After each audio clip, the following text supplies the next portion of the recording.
A millionaire walked into his own restaurant, wearing torn boots and a faded jacket, and no one recognized him. Not the cooks, not the customers, not even the people who relied on his paycheck every month. Inside, the bar was overflowing with noise and laughter, but behind the counter, a single mother fought to keep her world from collapsing. Her smile was forced, her steps shaky, her eyes silently begging for mercy. And then there was the assistant manager, confident, arrogant, certain he would never be caught. Until that night, when the owner walked in undercover and saw the truth that would change everything. Sarah moved like a shadow through the bar. Quick, quiet, invisible. By day, she stocked shelves at a dusty corner store. By night, she waited tables here, forcing energy she didn't have, praying today wouldn't be the day her body finally gave up. Still, bills piled higher than her courage. Groceries meant choosing between milk or bread. And every week, her little daughter asked the same innocent question. Mom, why do we always eat ramen? Sarah always smiled. Because it's quick, sweetheart. But the truth was simpler. It was all she could afford to at work. The humiliation never stopped. Marcus, the assistant manager, watched her like a hawk waiting to strike. Every time she earned a big tip, he would appear with a fake complaint. Customer said your attitude was off tonight. That tip belongs to the staff jar. This staff jar that only he had access to. Sometimes, when racist customers mocked her accent or made cruel comments, Marcus didn't defend her, he used it. See? This is why I dock your tips. You make people uncomfortable. She swallowed the pain, because the rent wouldn't swallow itself. Across the city, in a penthouse office lined with awards and framed newspaper articles, James Morrison stared at financial reports that made no sense. His restaurant, once thriving, was suddenly bleeding money. Sales were down. Reviews were off. Good employees were quitting without explanation. And yet, every time he visited, everything looked perfect. Too perfect. Two people, suffering in silence. Sarah fighting to survive inside the bar. James struggling to understand why his successful business was failing.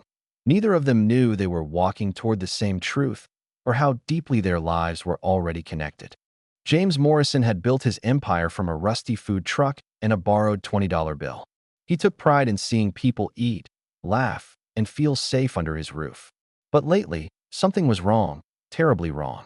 The financial reports didn't match the glowing image his managers painted. Employee turnover was rising, online complaints were vague but worrying, and for the first time in years, James felt disconnected from the very world he created.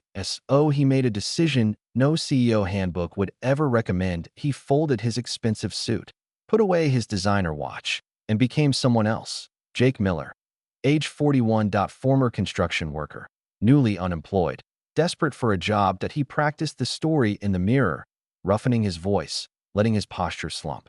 He wore torn boots he found in a thrift store and a faded jacket that smelled slightly of dust and oil. When he looked at himself, even he didn't see the millionaire anymore, just a man trying to survive. The first night when Jake walked through the restaurant doors, nobody flinched. No polite smiles, no respectful nods, nothing. He was just another worker asking for a chance. Marcus, the assistant manager, barely looked up. You're late for the interview. Jake nodded. Traffic was rough. Whatever, Marcus muttered. We're short-staffed. If you can lift plates and shut up, you're hired. Minimum wage. No questions. Jake swallowed his irritation. So this is how he talks to people? He signed the paperwork using his fake name, then stepped into the noisy, chaotic world that used to be his pride. The first glimpse of Sarah, he saw her before she saw him, moving from table to table with a smile that didn't quite hide the exhaustion beneath it. That a strand of hair kept falling forward, and each time she tucked it behind her ear with the same gentle motion. Her apron was worn, shoes fading, and yet her service, every gesture, was warm. New guy? She asked, offering a tired but genuine smile. Yeah, Jake. Sarah, don't let Marcus scare you. He's intense. Jake almost laughed at her attempt to soften the truth. But the moment he saw the bruise of fatigue under her eyes, the way her hand shook while pouring water, his chest tightened. Something was deeply wrong here. Marcus shows his true face within hours. Jake saw the cracks Sarah had spent years hiding. Marcus hovered around her like a storm cloud. Every time she earned a big tip, he materialized, customer complained your service wasn't friendly enough, or your section was slow. I have to adjust your tip share. And each time, he'd walk away with cash she had earned at IT first. Jake thought maybe he was misinterpreting. Then he saw it. The electronic tip jar Marcus insisted the staff use. The machine was connected to a manager-only login. And with a few swipes of his finger, Marcus moved money from one account to another. Jake watched in silence the first time. The screen showed, tip redistribution, minus $18 from Sarah plus $18 manager adjustment. His stomach burned. Marcus wasn't redistributing. He was stealing. Boldly, confidently, like he had been doing it for a very long time. Targeting Sarah, Jake quickly noticed that Marcus didn't treat everyone the same. Some waiters joked with him. Some he ignored. But Sarah? She was his favorite target. The next incident came when a group of customers walked in, loud, already drunk, already irritated. Jake felt the tension as soon as they sat down. One of them looked Sarah up and down and sneered. "Hey, sweetheart," smile. "Or is that extra?" Jake clenched his jaw. Sarah responded with grace. "What can I get for you tonight?" They mocked her accent. They snapped their fingers at her. They accidentally spilled beer near her shoes. And Marcus? He watched amused. When Sarah walked away, he whispered just loud enough. "You need to learn how to handle these people. They're paying customers." "They were being inappropriate," Sarah said, voice trembling. Marcus shrugged. "Maybe if you smiled more, they wouldn't complain." Jake could see it, the way her shoulders curled in. The way she swallowed her pride because she couldn't afford to swallow anything else. But what struck Jake the most was this. Marcus sent those customers specifically to her section. Jake heard him whisper to the hostess, "Seat them with Sarah. She needs to learn." Learn what? How to endure humiliation. Rage twisted in Jake's gut. Jake starts connecting the dots. He spent the next few days observing everything. The staff routine, the tip jar patterns, the customer complaints that were mysteriously always tied to Sarah, and Marcus's habit of reporting only positive numbers to headquarters while siphoning money off the books. James had always believed restaurants revealed a person's true nature. And now, undercover as Jake, he saw more truth than he ever expected. Sarah was the hardest worker, the gentlest presence, the first one to help, the last one to rest. But she was drowning because someone kept pushing her head underwater, and the bar wasn't financially dying on its own. Marcus was bleeding it dry, from stolen tips, mismanaged funds, and running off good employees with his cruelty. Jake kept his head down, pretending to be the quiet new hire, but every night, he wrote notes on his phone, documenting everything. He wasn't just gathering evidence, he was learning who deserved saving and who deserved to be exposed. The night Jake saw too much, it happened on a Wednesday. Slow night, low crowd. Sarah was sweeping near the bar when two regulars walked in. Men Jake had seen before. Men who always seemed to enjoy crossing boundaries. One of them whistled at Sarah. "Hey, sweetheart, give us that pretty smile." Sarah forced a polite nod. "I'll be right with you." Marcus leaned against the counter, watching the exchange with an entertained smirk. The men grew louder, making comments Jake couldn't ignore. He stepped forward. "Hey, cut it out." One of them turned. "Who the hell are you?" Jake steadied his voice. "Just treat her with respect." Marcus stormed over immediately. "Jake, my office." Now, inside the office, Marcus pointed a finger at him. "You don't interfere with customers. Ever. Sarah can handle them."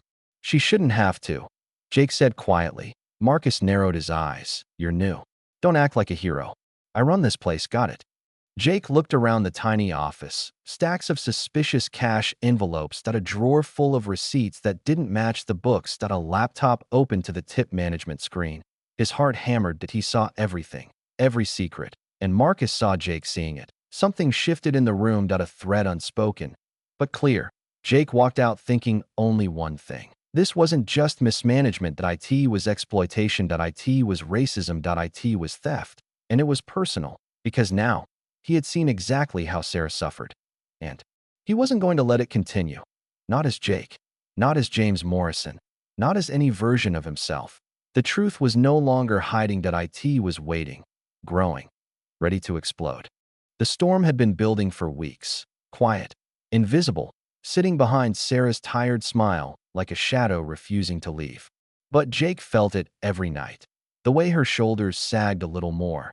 The way her voice cracked when she thought no one was listening. The way she looked at her paycheck like it was a cruel joke. He knew something was coming. He just didn't expect the dam to break in front of him. How do you tell a child her mommy's tips are being stolen? It was near closing time. Chairs stacked, floors half mopped, music turned low. Sarah stood in the storage room, staring at a crate of cheap noodles, the same kind she always mentioned in passing but never with detail. Tonight, it spilled out. Jake walked in quietly. Need help with the inventory? She shook her head, then stopped. Her breath trembled. Jake, can I ask you something? And can you just not judge me? Jake nodded gently. I won't. She swallowed hard and looked down. My daughter asked me this morning why we always eat ramen. She said, Mommy, is it because you don't like real food? A hollow laugh escaped her, one that sounded more like pain than humor. How do you tell a child, she whispered, voice cracking, that her mommy's tips are being stolen? Jake froze, not at the confession, but at the helplessness behind her eyes. Not anger, not despair, just exhaustion so deep it bordered on surrender. She wiped a tear quickly, embarrassed. Don't worry. I'm fine. I just needed to say it out loud. But she wasn't fine. Not even close. The pattern only Sarah saw. Jake knew Marcus was stealing. He'd seen the numbers, the transfers, the late-night adjustments on the electronic tip jar. But something Sarah said next twisted everything into focus. I've told the others something's off, she murmured. But nobody looks at the breakdowns. Nobody checks the reports. They think I'm overreacting. She let out a sad smile. I'm the only one who notices the patterns. And that's why he targets me. Jake felt a chill. She wasn't just a victim. She was a threat. That's why Marcus docked her tips.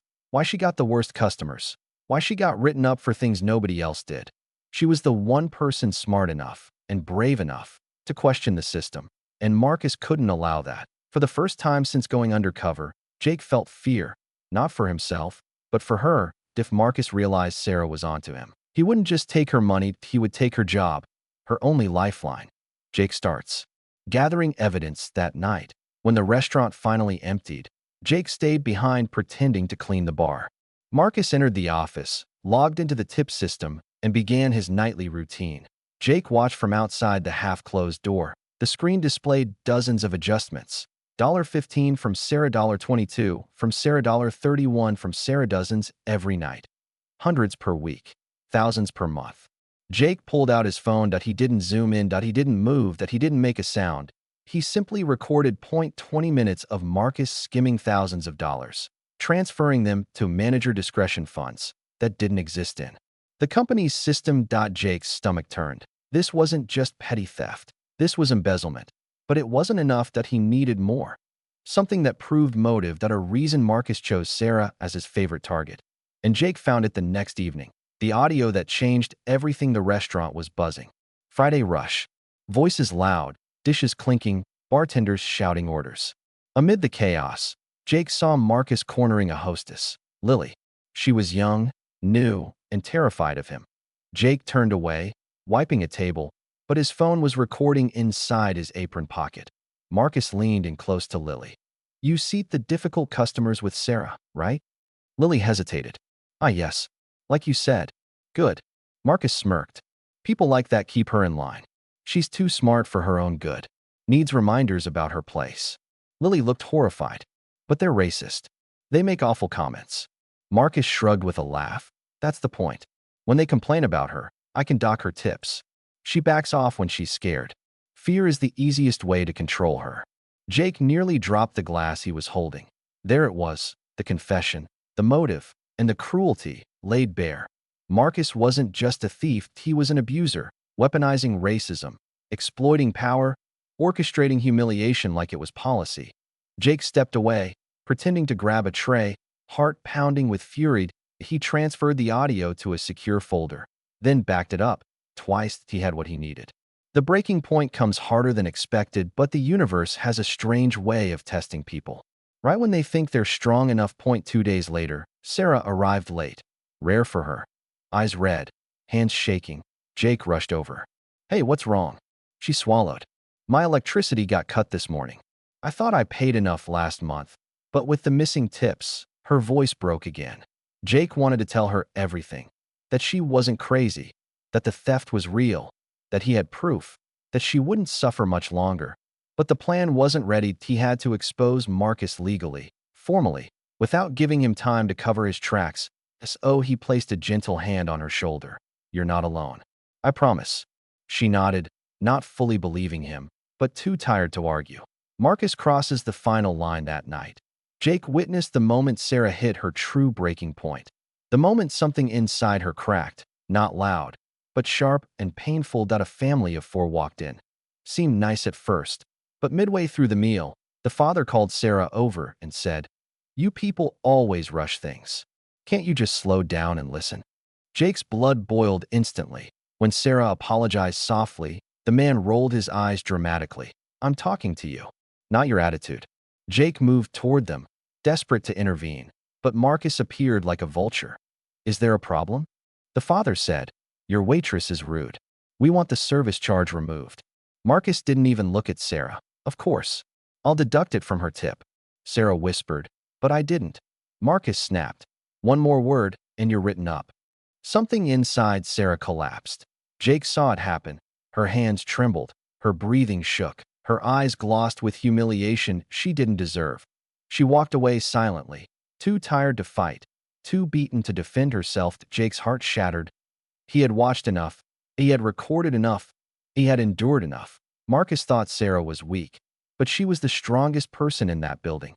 And Jake, James, was done watching her suffer. Tonight wasn't the breaking point for Sarah. It was the breaking point for him. Jake stood in the hallway, fists clenched, breathing steady. He had the video evidence, he had the audio confession, he had the financial reports. Now, it was time to reveal who he really was. Time to burn Marcus's entire scheme to the ground. Time to save Sarah and everyone else before one more stolen dollar cost someone their life. The millionaire had gone undercover, but now the owner was ready to rise. The dinner rush had turned Morrison's tap house into a living storm. Voices rising, glasses clinking, forks scraping against plates. The bar glowed warm under the golden lights, but under that brightness, something darker had been growing for months. Tonight, it was about to shatter open. Sarah rushed between tables, balancing 3 plates on her arm, exhaustion stitched into every step. She didn't know why the air felt different, heavier, charged. She didn't see the man walking through the entrance. He wasn't Jake tonight. He wasn't wearing his dusty construction boots, nor the worn-out flannel he had used to blend in. Tonight, he wore a tailored navy suit, the kind that didn't need a logo for people to know it cost more than a month of rent. His presence sliced through the noise like a quiet knife. James Morrison had returned, and this time, he wasn't undercover. Some customers recognized him instantly, whispers spreading like a spark across dry grass. "Is that? No way, the owner? What's he doing here at this hour?" Employees froze, unsure whether to greet him or hide. Marcus, leaning against the counter with a smug grin, caught sight of him and straightened, confused but pretending not to be intimidated. James didn't acknowledge anyone. That he walked with a calm, deliberate certainty toward the center of the restaurant. The same place where he had watched lives unravel while disguised as the man everyone ignored. He tapped the microphone behind the hostess stand. Boom. The speakers hummed to life. Conversations died. Instantly, every head turned. Sarah looked up from across the room, her chest tightening as she saw the familiar face, but not the familiar clothes. Jake. Wasn't Jake. James took a breath, his eyes sweeping over the crowd. Customers, staff, his employees, his people. People he had unknowingly failed. "Good evening," he said, voice steady but carrying the weight of months of deception, guilt, and truth. "My name is James Morrison. I am the owner of Morrison's Tap House." Gasps scattered through the room. Marcus blinked twice, jaw slightly open. "Wait, what?" James continued without looking at him. "This restaurant is a place built on fairness, dignity, and community. But something, or rather, someone, has been poisoning it from the inside." Marcus stepped forward. "Sir, James raised a single hand. "Don't." "Not yet." The room was silent, as if every person had inhaled but forgotten how to exhale. James clicked a small device in his hand. The speakers crackled. Then a voice blasted through the room. Marcus's voice, recorded, unfiltered, dripping with arrogance. "I always keep her tips low. Trust me, with people like Sarah, you gotta control them. That's where racist customers help. Just point them at her. They'll complain, and boom, I take the tip. Easy money. A wave of shock rolled through the bar. Someone covered their mouth that a man muttered, "Jesus Christ." Two of the kitchen staff burst into tears. Sarah's knees nearly buckled. She gripped the edge of a table, tears filling her eyes before she could stop them. That James's voice recording continued to play. James is too busy with his rich life to check the system anyway. I skim 40% easy. Been doing it for years. The sound echoed through the room like a bomb. Customers stared at Marcus as if seeing him for the first time. The confident smirk he always wore shattered instantly. "That's fake," he shouted, voice cracking. "This is some trick." "No," James said, stepping forward, eyes burning. "It's the truth. And I have the full digital records to match the confession." Marcus backed away, hands shaking. His gaze darted to Sarah, suddenly filled with panic instead of power. You don't understand. She was difficult. Sarah finally spoke. Her voice wasn't loud, but it cut deeper than anything else in the room. "All I did was work." Her tears fell freely now. Her pain laid bare in front of the people who had unknowingly benefited from her suffering. Months of humiliation, half-empty grocery bags, ramen dinners. Everything she carried alone was suddenly visible to everyone. James turned to her. His expression softened, filled with regret, not pity, but responsibility. "What happened to you here?" he said, voice thick. "Should have never happened in my restaurant. And it will never happen again." Sarah cried harder, covering her face with her hands as a coworker held her. James looked back at Marcus. "I trusted you with my business, and you turned it into your personal playground of theft and cruelty." Marcus stumbled toward the exit. "I'm leaving. I'm not dealing with this rich man drama." "You're not going anywhere," James said calmly. Two police officers stepped out from the back hallway. James had called them 30 minutes before he arrived. Marcus froze that a customer whispered, "He's finished." The officers approached. "Marcus Hill," one of them announced, "you're under arrest for theft, fraud, harassment, and workplace misconduct."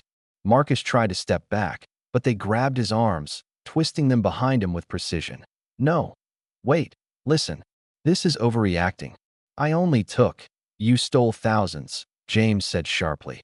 "And you destroyed a woman's life in the process." As the cuffs clicked into place, the entire bar watched. Some filmed, some cried, some shook their heads in disgust, but none defended him.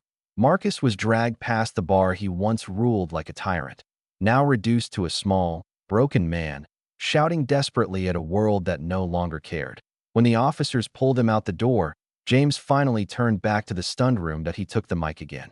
"Everyone here deserves the truth. You deserve an apology. And most importantly, Sarah deserves justice." He looked directly at her. "Tonight, justice begins." Silence. Then a slow clap started, from a customer. Then another. Then the entire restaurant. Applause thundered against the walls. Sarah covered her mouth with both hands, tears streaming. But for the first time, they weren't tears of pain. They were tears of relief, validation, freedom. James walked toward her, stopping just inches away. "You're not alone anymore," he said quietly. For the first time in months, Sarah believed it. The restaurant, once a place of silent suffering, had become a place of truth, of light. And the explosion James set off tonight was only the beginning. The next morning, Morrison's Tap House felt like a different place. Not quieter, lighter. As if someone had finally opened a window after months of suffocating air. Employees gathered around the bar, nervous, uncertain. Sarah stood among them, hands clasped together, still processing everything that had happened the night before. James entered with stacks of envelopes, no speeches, no dramatic gestures, just a simple truth. "This money belongs to all of you." He handed each employee their sealed envelope. Every stolen dollar Marcus had skimmed over months and years. Every cent traced, accounted for, returned. When Sarah opened hers, she froze. $7. $800,780. Money she had earned with aching feet, sleepless nights, and tearful drives home. Money that should have paid for groceries, rent, a healthier life, her daughter's dreams. Her breath broke. She covered her mouth, tears sliding down her cheeks. "Is this real?" she whispered. James nodded. "Every dollar is yours. And starting today, your life changes." He motioned toward the staff. "All of your lives change." The room softened, people wiping tears, hugging each other. Months of stress, humiliation, and fear lifted in a single moment. Then James held out a neatly folded uniform shirt, not a server's apron, but a manager's black button-up. "Sarah Williams," he said. "You are now our new assistant manager." Gasps. Cheers. One cook shouted, "About damn time." Sarah stared at the shirt as if it might disappear if she blinked too hard. "Me?" she whispered. "Are you sure?" James smiled. "You've been running this place long before I knew it. Now you'll do it with the authority you've always deserved." For the first time, Sarah stood tall, shoulders back, chin lifted, a woman reclaiming her name, her power, her worth. The changes didn't stop there. A new transparent tip system was installed, digital, open, visible to every employee. No more manipulation, no more fear. Racist customers, the ones who had insulted her, demeaned her, and fueled Marcus's cruelty, were permanently banned. No tolerance, no excuses. And James didn't design the new employee protection policy. Sarah did. Her words shaped the rules. Her experiences shaped the protections. Her strength shaped a safer future for every person who walked through those doors to work an honest day. The staff slowly transformed. They laughed again, shared meals again, defended each other again. And customers noticed. Respect grew in the atmosphere like warmth spreading from a fire. People came not just for burgers or drinks, but for the feeling, the unity, the care, the humanity. 6 months later, the restaurant had never been busier. Tables filled every night. Lines stretched outside the door. Reviews skyrocketed. Staff earned more than ever. Some bought cars, moved into better apartments, paid old debts, or simply breathed easier for the first time in years. James walked through the building like a proud father. And Sarah, she had become the heartbeat of the place, the confident, steadied, beloved tea home. Her daughter practiced piano. Real piano, not the pretend air keyboard she used to imitate. Sarah watched her small fingers dance on the keys she could finally afford, tears glistening each time she realized, "We're okay now. We're finally okay." Word of her turnaround spread. Soon other restaurant owners invited her to advise them how to build fair systems, protect workers, and nurture respect in places that often ignored it. Sarah didn't think she was qualified, but everyone who met her knew. She wasn't just qualified. She was brilliant. In the end, the restaurant became more than a business. The IT became a lesson. A reminder whispered through every table, every paycheck, every staff meeting, every smile from Sarah's daughter as she practiced her music. Honest work deserves honest pay. And no matter who tries to break you, you never let anyone steal your dignity. The rise of Sarah Williams didn't just change her life. It changed everyone's. And it all began the night the truth was finally heard. Fade out on the bar, returning to calm. Customers whispering. Sarah wiping her tears. The older man smiling softly. Text on screen. Truth always finds its voice. And with a slow dolly-out shot of the bar lights glowing warm. Subscribe, like, share, for the next chapter of this unbelievable story.